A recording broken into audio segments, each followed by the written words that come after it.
Hi viewers. 9552300009 955230009 ఏంటిది? ఆంధ్రప్రదేశ్లో సరికొత్త చరిత్రకి నాంది పలికిన ఒక నెంబర్. భారతదేశంలో సరికొత్త గవర్నెన్స్ ప్రభుత్వ పరిపాలనకి నాంది పలికిన ఒక నెంబర్. నేను ఆల్రెడీ చెక్ చేసి చూడండి, చక్కగా తెలుగులో స్పష్టంగా వస్తుంది. Seriously thank you so much to AP government, especially Nara Lokesh గారు. బికాస్ చక్కగా తెలుగులో వస్తుంది. తెలుగు కనీసం ఇప్పుడైనా చదువుతారు, నేర్చుకుంటారు, రాస్తారు. ఆ నెంబర్ వాట్సాప్లో సేవ్ చేసుకోండి, AP government are AP governance అన్నట్టు. హాయ్ అని మీరు మెసేజ్ పెడితే చాలు. నేను పెట్టినప్పుడు ఇంకా రాలేదు, మేబీ సర్వీసెస్ పెట్టాలని పెట్టాను. హాయ్కి మెసేజ్ రిప్లై వచ్చింది, సర్వీసెస్ రిప్లై అంటే మీరు ఏది పెట్టినా మీకు ఒక మెసేజ్ వస్తుంది రిప్లైగా. అందులో మీ సర్వీస్ని ఎంచుకోండి అన్నప్పుడు మరలా అది క్లిక్ చేస్తే ఆ కిందకి మల్టిపుల్ వస్తున్నాయి.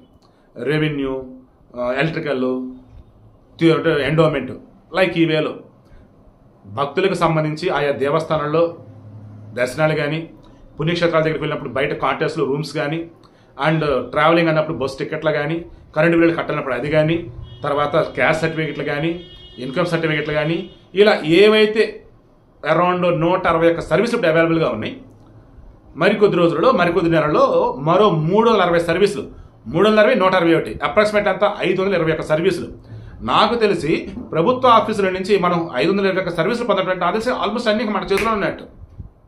ఒకప్పుడు చంద్రబాబు గారు ఈ సేవను పెట్టి అద్భుతం చేసి చూపించాడు. ఏమని? అప్పటి వరకు గవర్నమెంట్ ఆఫీస్ చుట్టూ తిరగటాలు, వెయిట్ చేయటాలు, వాడిని బతినాడు, ఈడిని బతినాడు, లంచాలు ఇచ్చి చిచ్చి అనిపించేది నాకైతే. ఈ సేవ పెట్టగానే మన దగ్గర ఏమైతే డాక్యుమెంట్స్ కావాల్సి ఉన్నాయో అవి తీసుకుని ఆడికి ఇస్తే వాడు చేసేసి ఇచ్చేవాడు, ఒక రిసిప్ట్ ఇచ్చాడు. ఆ రిసిప్ట్ తీసుకొని మనం చెక్ చేసుకున్నా లేదా వాళ్ళు ఏంటి అడిగినా వచ్చిందే ఇదిగో సర్టిఫికేట్ ఇచ్చేవారు. ఇక అర్థమవుతుందా? ఈరోజు అదే జరగబోతా ఉంది. ఇప్పుడు మీరు అప్లికేషన్ వాట్సాప్లోనే ఫిల్ చేయడం కానీ పెడతాం కానీ ఇదంతా జరుగుతుంది. అండ్ ఆ తర్వాత మీకు క్యూఆర్ కోడ్తో ఒక నెంబర్ ఇస్తాడు, అందులో మీ సర్టిఫికేట్, మీ డీటెయిల్స్ మొత్తం అంటే ఇక మీదట అండి అరచేతిలోనే అన్నీ అన్నట్టు, అన్నీ మీ ఇంటి దగ్గరికి అన్నట్టు, అన్ని ట్రాన్స్పరెన్సీ అండ్ జెన్యున్గా ఉంటాయి అన్నట్టు. మీకు అర్థమైందా? ఇది అసలు పరిపాలన అంటే.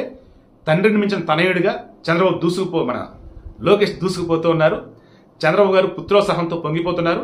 ఆంధ్రప్రదేశ్ ప్రజలు సీరియస్లీ ఎంతో అదృష్టవంతులు చంద్రబాబు నాయుడు, లోకేష్ అండ్ పవన్ కళ్యాణ్ లాంటి నాయకులు ఉన్నందుకు.